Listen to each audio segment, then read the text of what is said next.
Connor, what's the adjustment been like? Practice every day with this group of guys, getting used to Mike Rayfelt in the weight room. It seems like from the outside that you've adjusted well to everything. Yeah, I think the adjustment has gone well so far. Going to a new school, you're kind of like a freshman again, so you kind of have to think on the floor again. I'm out there, I'm not at Bradley anymore doing the same drills I've done for 3 years around the same people with the same coaches. So it's a little more stress just because you're not as comfortable, but then it's also pretty exciting because you're in a place where there's a lot of great players and every day you're going to go out there and improve. So yeah, I think the adjustment has gone pretty well. Are the rims a little more forgiving now that you have a C. Paul instead of a Bradley Brave uniform on?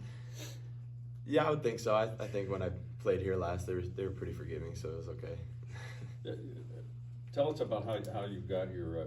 I know Drew Adams played a big part, but just your road to Cincinnati. Yeah, I think now in college basketball, after every year, you do have to consider the transfer portal and where you're at, and I think there's a lot of evidence of that with thousands of players in the portal at a time. But when the year ended, I considered it, and I thought, the best move for me and kind of how my career path and how I wanted to go, entering the portal was probably the best option for me. And then knowing Coach Drew was here, I knew I had that connection as well. I mean, we are from the same hometown, played at the same high school, played AAU for his dad. My trainer is one of his good friends. My dad is friends with him, so it just seemed right.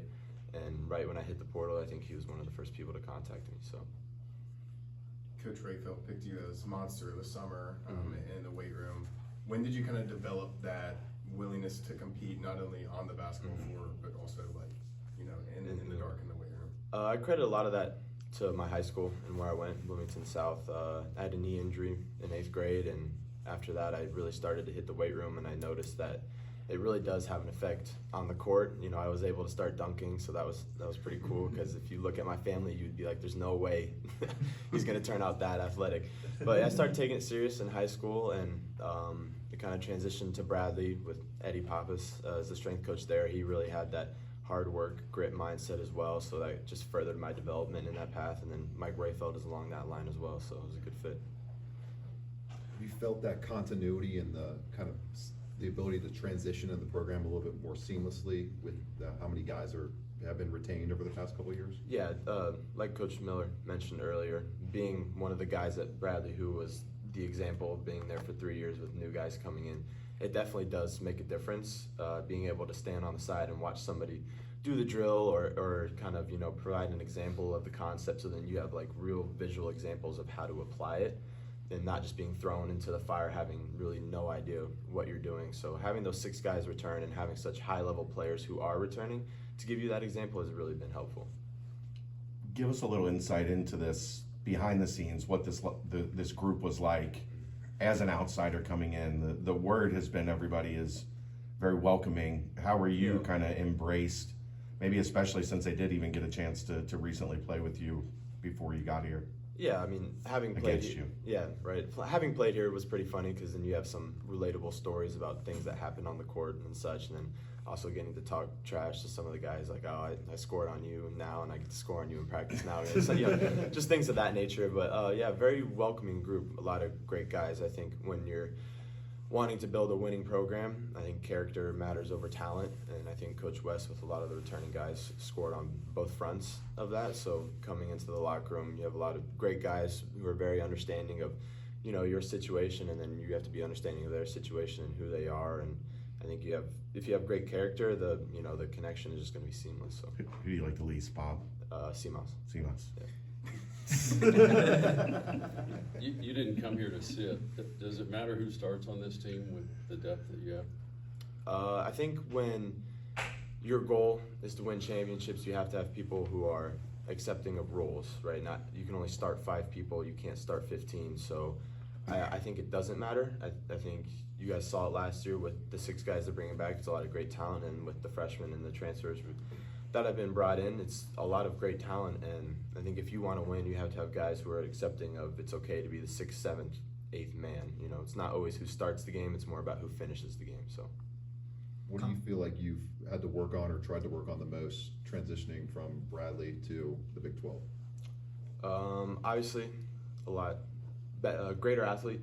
It's the game. It's not it's a little bit faster just with the better athletes out there. So definitely finishing around the rim, you know, having to be more crafty in the lane, and then just my shot prep, getting my shot off faster with the, you know, longer athletes, more athletic closing out to me. So just being ready to shoot earlier. Connor, talk about what you've seen from Jizzle James, Day Thomas there in the backcourt as long as yourself. Have you ever been a part of a backcourt duo or trio now with 40 to 44 inch verticals there within that group? So at Bradley, I had the blessing to be a part of a backcourt with Duke Dean, who's still one of my best friends.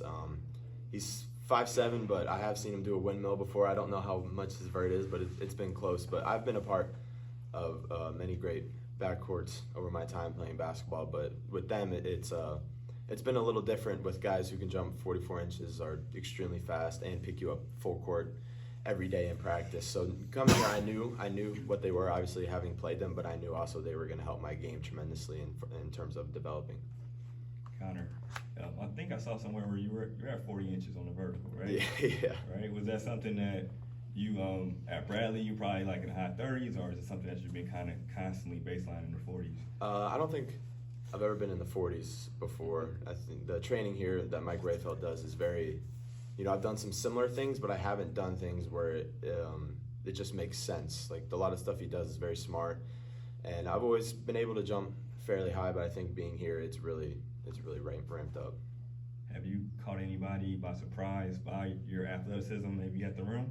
Pretty much everyone. Well, I haven't like dunked on everyone, but I'm saying a lot of people didn't know I could jump like that coming here, and it's not very expected. I'm 6'2" white with a comb over, so.